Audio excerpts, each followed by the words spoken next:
Our next speaker is Mr. Saurabh Kumar, Head of Technical Operations, Njord. He's from Mumbai.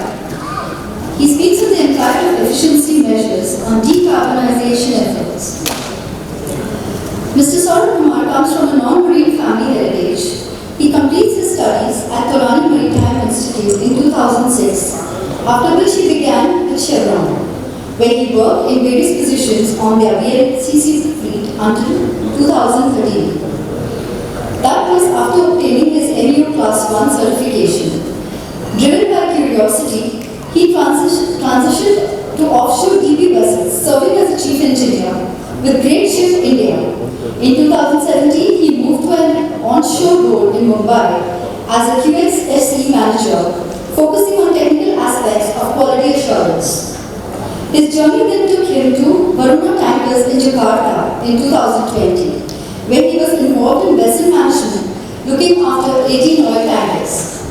Recently, he joined the Maersk Tanker family and the Njord, and currently managing technical operations for ESD assessment and vessel retrofit projects. Can I request Mr. Saurabh Kumar to please join us here?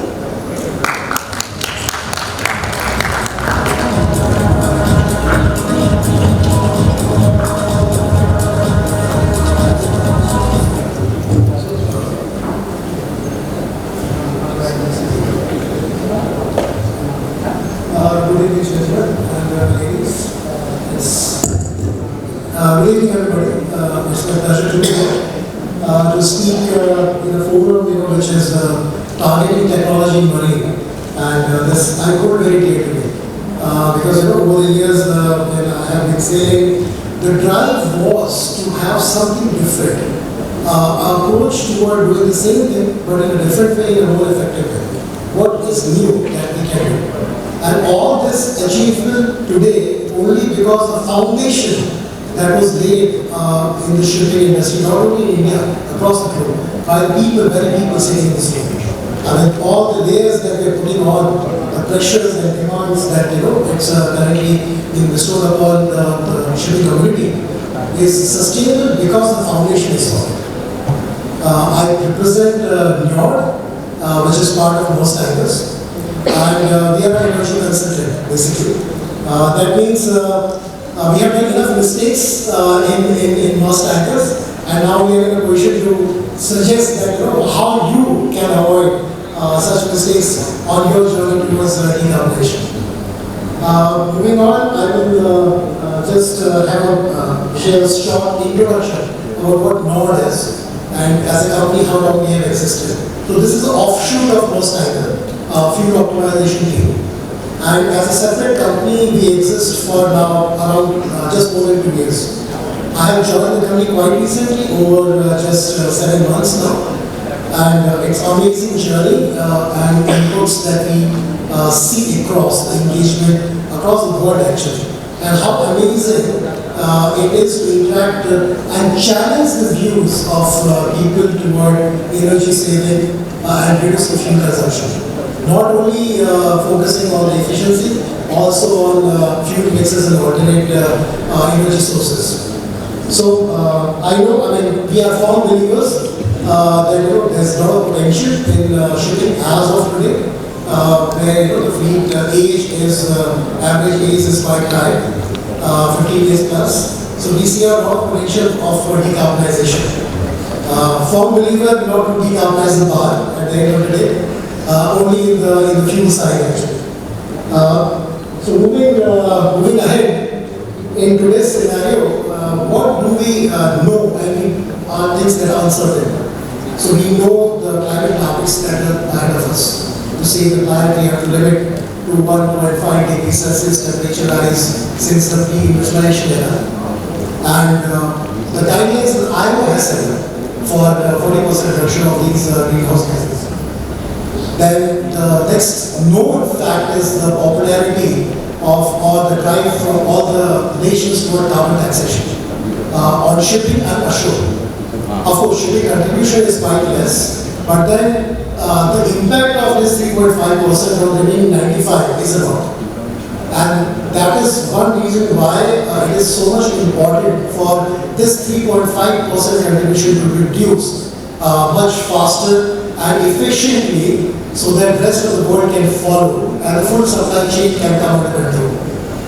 Of course, there are unknowns. We have seen in the last 2 years how a simple or a complicated coronavirus can impact the food industry. Regional politics and collaboration changes can shift how nations want to safeguard their energy requirement. There was coal has been revived in Southeast Asia after the recent war and engagements in Russia and Ukraine. Some commitments are lined up which indicate that the world is moving toward 110% fossil fuel production until 2030, which is disheartening, but yeah, it's the reality. That's the commitment which are engagements which are there on all the oil companies and the oil majors.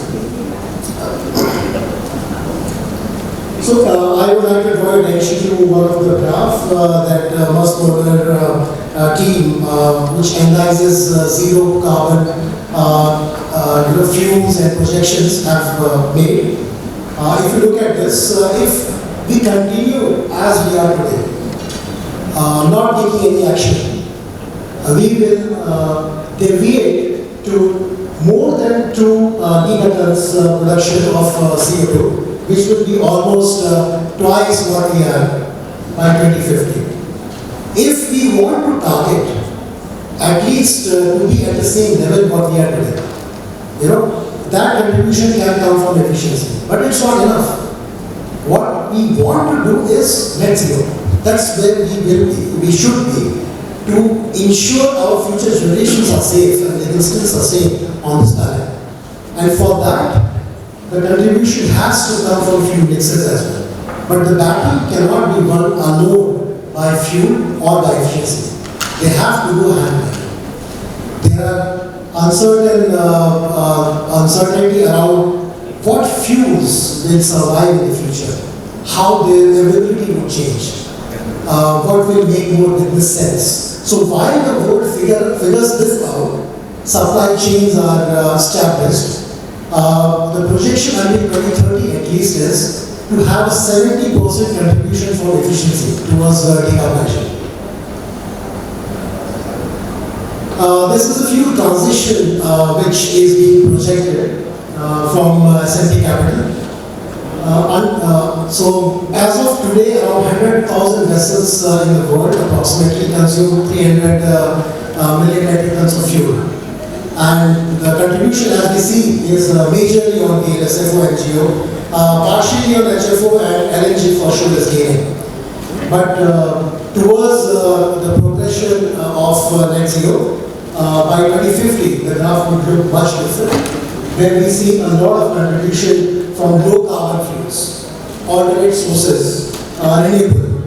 And if you look at the graph, the line graph below, the actual movement is expected to have to start by 2030 when we have a lot of clarity on which fuel is safer, is efficient and technologically available to exploit, energy-wise. And as of now, we don't have. LNG is gaining, but then we have issues like methane escape from LNG, which causes more damage. And methane is more greenhouse potent than CO2. So a lot of things are uncertain. The data is still being written. So while we wait for all these things to transpire, we have proven data and track record of energy efficiency devices that existed in this world for now 15 years or so. And there are additional equipments or technologies being added every day actually. Just looking at the bucket distribution, just 3 quotes I have taken again from S&P Capital, very good infographic. If you look at Fujairah, Singapore and Rotterdam, and look at the alternate fuel bunkering contribution of these bunkering ports, hardly any movement on alternate fuel bunkering compared to VLSFO and GO. It's not there. It cannot sustain. And even I'll say oil majors like Shell, Chevron, who have dual fuel engines, they don't operate on dual fuel. They themselves find it difficult to secure this, and the planning has to be done at least least 60 days in advance if you want to secure such a document. Charters and most of the captains today will agree, we don't know 1 week before also, or maybe a day before also, where we are heading to. So how can you plan in such a scenario, and to what cost? Would it make a business case or business sense to survive only looking for the world and the betterment of the environment? The business will just collapse. So major contribution, as I said, is ashore. 97% of the emission comes from shore. So and over there, the major drive from most of the world countries is towards power generation, decarbonization. So data from 2020 to 2022 is quite haywire because of a lot of things happening in the world. If we look at viable data till 2020, we can see clear shift. Fossil fuel dependencies are going down. It will not disappear, but for sure it will come to single number percentages. Dependencies on renewable and low carbon is excessively increasing, and low carbon and renewables, the gap is also shortening. So these are the future on the power generation side, and as we produce more electricity ashore, governments will push for more electrification ashore. And in the future, near future I would say, this will trickle down to vessels and port operations where ships would be required or encouraged to go to cold ironing, even in ports in India and across, not only limited to Europe or US. Again, coming back to this graph, why all this uncertainty is there existing?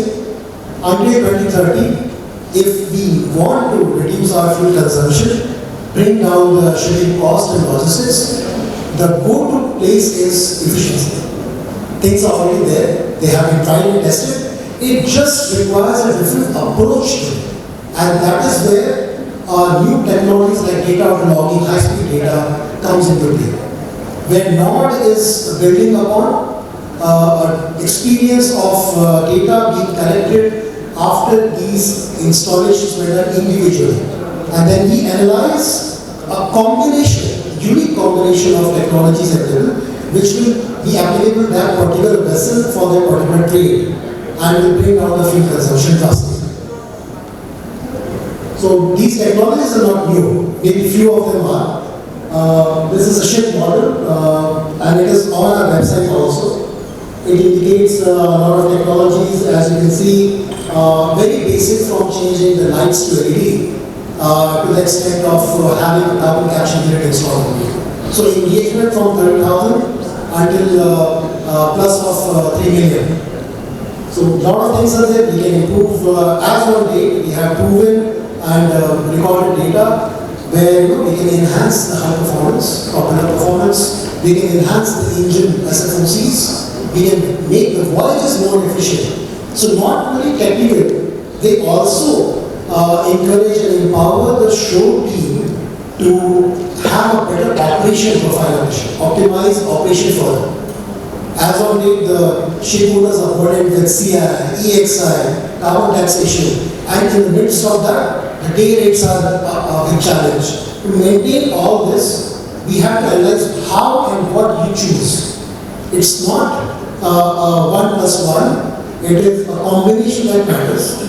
And if you put everything on your ship in one go, I mean, it is not something that you start producing fuel the second day. No. It's a combination that matters. There are technologies which work very well when installed together. There are some which negate each other. So zone where you are, Europe, okay, the carbon taxation is there. You focus on each and every type of carbon. Next year it will be US dollars. So we can analyze, target specific requirements which the vessel owner has or might have in the future. And combination of these technologies is something that can achieve a fuel saving, overall fuel saving. On an average, we see these tend to be mostly part of the packages that we make. Sometimes it includes a few of them. Very basic data logging is quite popular these these days, also because of the validation required on the carbon taxation side. LED light, very simple to handling. BFD has been variable frequency rise for the pumps and fans has been there for since I started saving. So it has been already like a lot of data and saving potentials are identified. Going ahead, lube oil filters for main engine, auxiliary engine, which not only have energy saving but indirect impact on engine operations and bringing down the operational cost. We have very popularly being installed across is a PPCA, propeller boss cap fin, various forms of ducts, propeller cleaning technologies which were installed will not require a cleaning at least for 2 to 3 years. Main engine optimization to have the voyages more towards constant power. I mean, as of date, most of the conventional ship, our engines are RPM dependent in government. So trying to shift it to the power governance. Choice of particular paint depending on where you are and what trades you do, what speeds you are doing.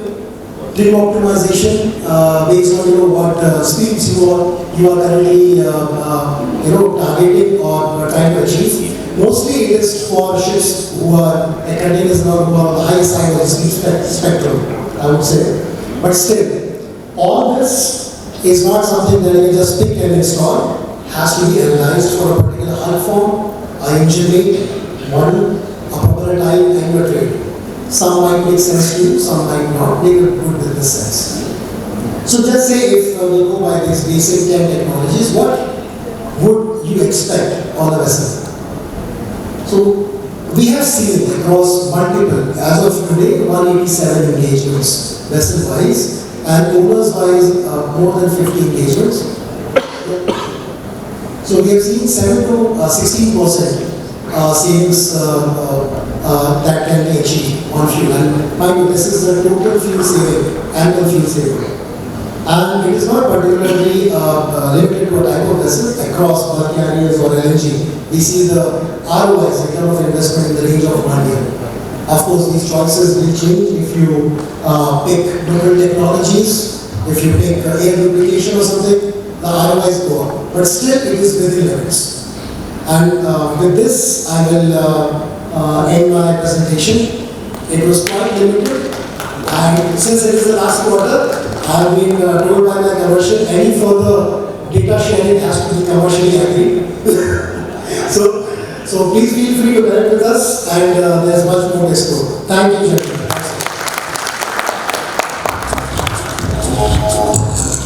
Thank you, Mr. Saurabh. May I request Mr. Megraj from ARI to do the honors? Mr. Megraj.